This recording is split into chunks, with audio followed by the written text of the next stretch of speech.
Son is furious his girlfriend dumped him after she heard my dating advice.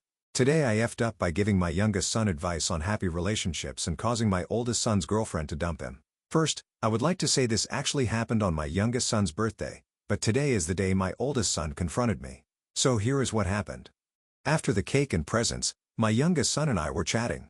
He is a young teenager, and now that my wife and I feel he is old enough and mature enough, we gave him permission to begin dating. He wanted advice on his future relationships. His mom and I almost never fight, and apparently, it was noticeable enough that he asked about it. The conversation began by talking about learning to respect your partner, etc. I can't remember everything I said, but here are some highlights. Always be ready and willing to say you're sorry even when you think you're right. Never dismiss your girlfriend's feelings. They are valid even if you don't understand them. Communicate, communicate, communicate.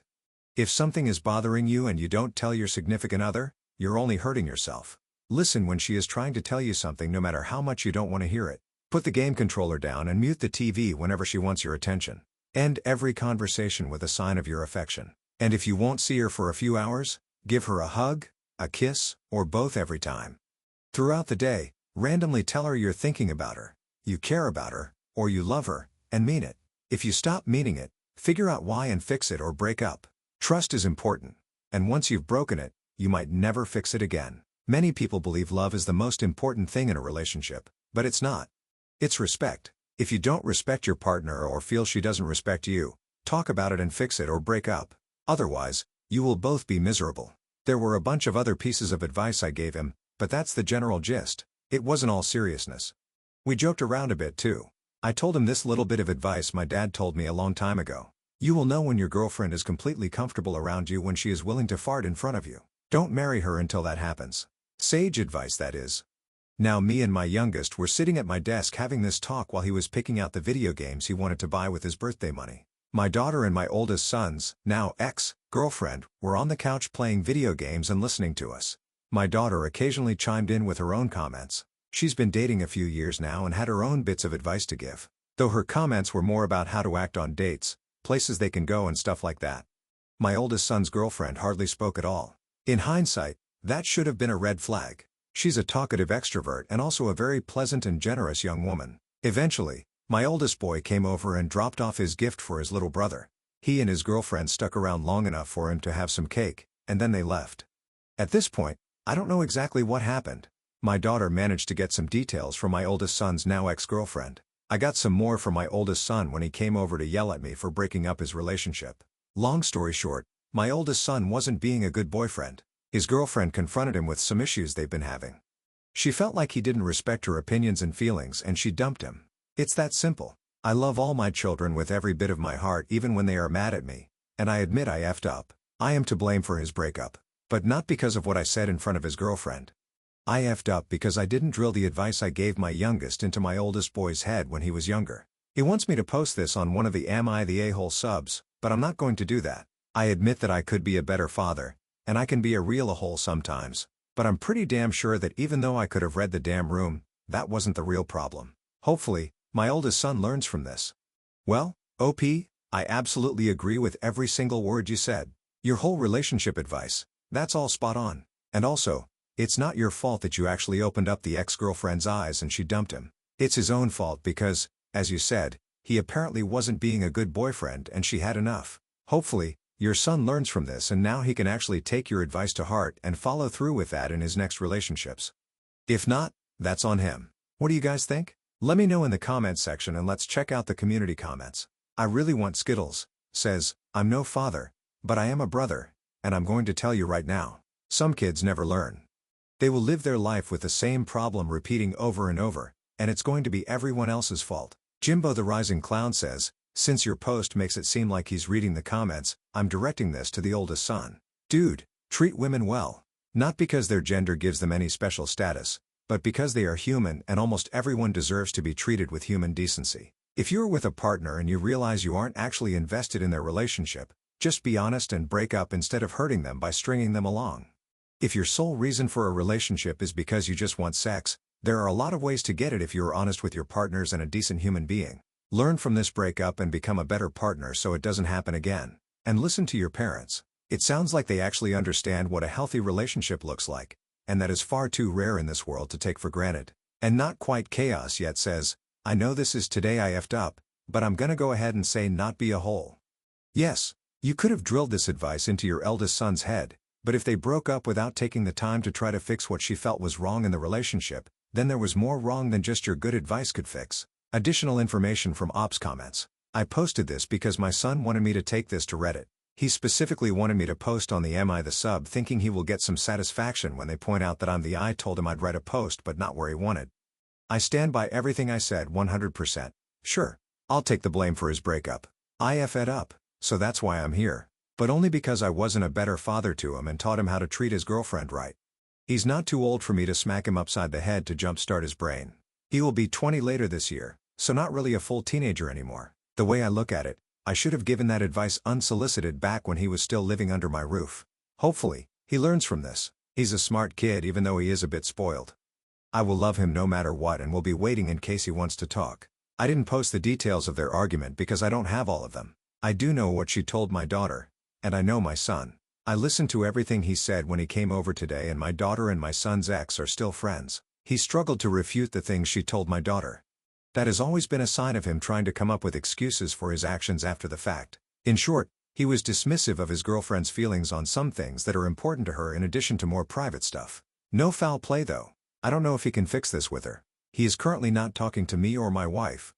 I do know that my daughter fully intends to stay friends with her, and I support her in that.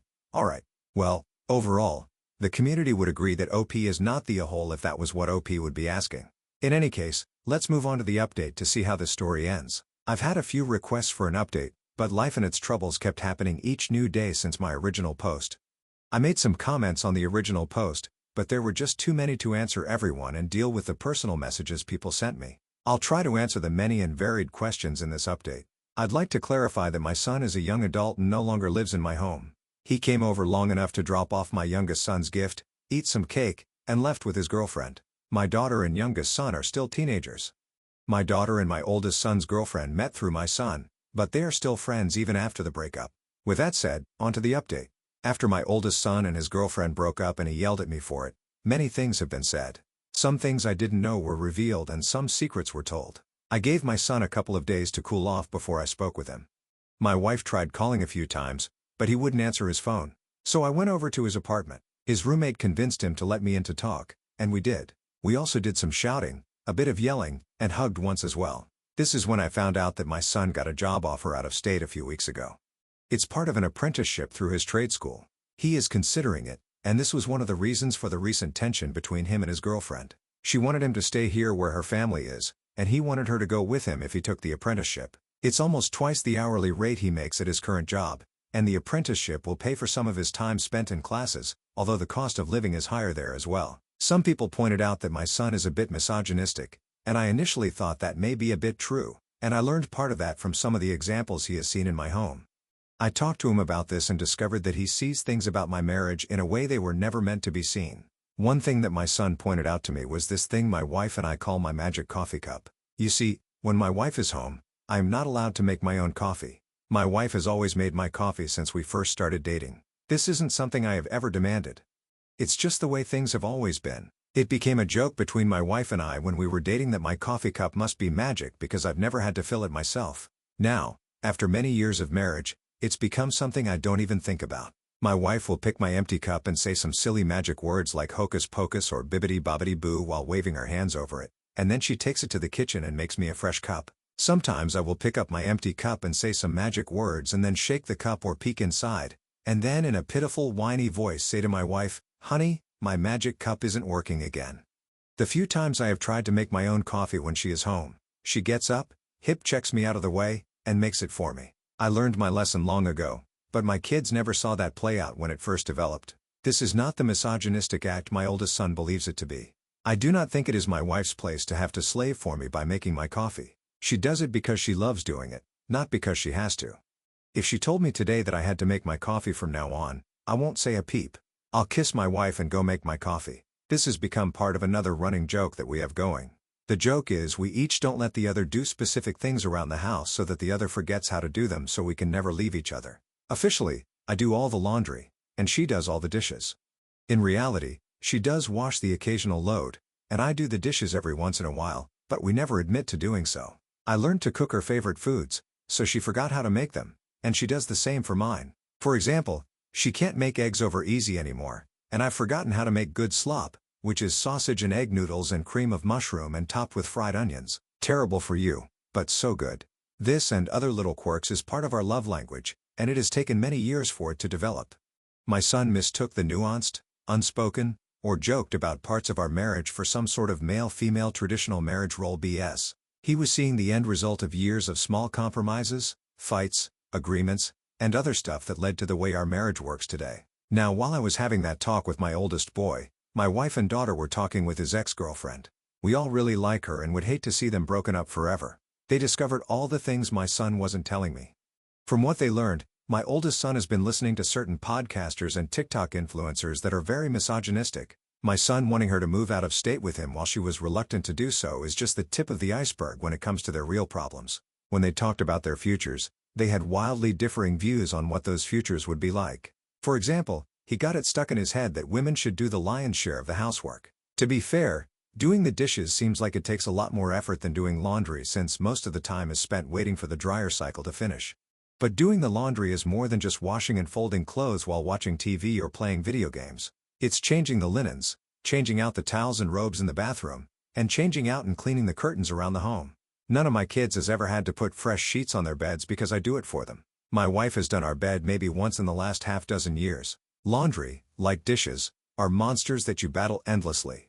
In a good marriage, you and your partner fight those battles side by side no matter how you split up the workload exactly. Anyway, I hate to see them remain broken up, but my son needs to grow up a bit before that has any hope of happening. I suggested therapy, though I doubt my son will look into it. He's at the age where he thinks he knows everything. He hasn't attained the wisdom to realize that no matter how perfect we think we are, everyone screws up, and sometimes the way we think is very, very wrong.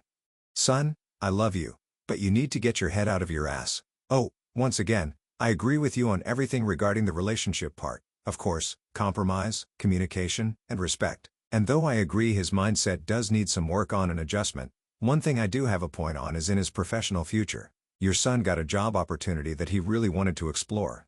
He asked her if she wanted to come. She said, "No, because my family's here. I want you to stay." And I think if that was the end of that conversation and nobody was going to budge, then that was also the end of the relationship. This doesn't mean that I agree with your son's way of thinking right now, but it's because of this that I don't think they're going to get back together. Because if he does stay and miss out on his opportunity, he might start resenting her. And that coupled with his way of thinking cannot be good. In any case, OP, here's wishing you and your family the best. Thanks for sharing and take care. And now let's finish this video with a mood booster post. This post is from the subreddit Malicious Compliance and it's by user OKP3414. You want the engineering staff to do the ordering as well? You got it. So for those who are unaware, companies usually have engineering stuff talk with engineering of parts suppliers, detail down the specifications and whatnot, and then the list goes to the purchasing department or the purchasing folks of that particular engineering department. This is because engineers don't want to involve themselves with 30, 60, 90 days due, terms and conditions of sale, validity of quotes, remember the correct PDFs because they have hundreds of them, and working with finance department to understand what is the best for the overall financial health. Also, in fairly large companies, you have buyers dedicated for each vendor or buyers dedicated to certain products like pneumatics, electrical, heavy-duty construction, mechanical components made to order parts, etc. And the buyers themselves have internal pathways and routes so that each required product finds themselves with the correct buyer. Because the engineers are a wholes and to lower their workload, they will more often than not dump all the parts on a single buyer. So a new VP comes in, sees buyers as bloat, fat to be trimmed and makes a decision. He lays off 8 buyers in that engineering department, which makes the whole factory material handling systems that handle nearly all the materials moving through multi-100,000 square footage, from raw materials warehouses and yards to finished goods sections. We had to order the stuff ourselves. Before we did though, 3 senior staff engineers asked to be sent in a department-wide email. VP does so and now starts the malicious compliance. Vendors ask what due terms do you want, not aware of how deep you have to go. Engineers ask for the best price due in 15 days after delivery. Sure. Let's do that. Turns out that vendor usually was on a net 90-day due because paying off in the next quarter would be more sensible. What department do you want me to bill it to? Of course, mine because I'm ordering it. Engineers are blissfully unaware the billing happens by the sales department as it gets easier to finally do profitability analysis since whichever sales department got the contract pays for the parts too. Turns out, our department didn't have a single process or work route to get bills and pay them. Now by the time we get to the bottom of the purchasing list, the offered quotes have expired. So we get back to the vendor sales team and get a new quote and wait, doing nothing much until we get quotes and then order stuff. End of quarter, department finances are a total massive effed up mess. 8-figure mess.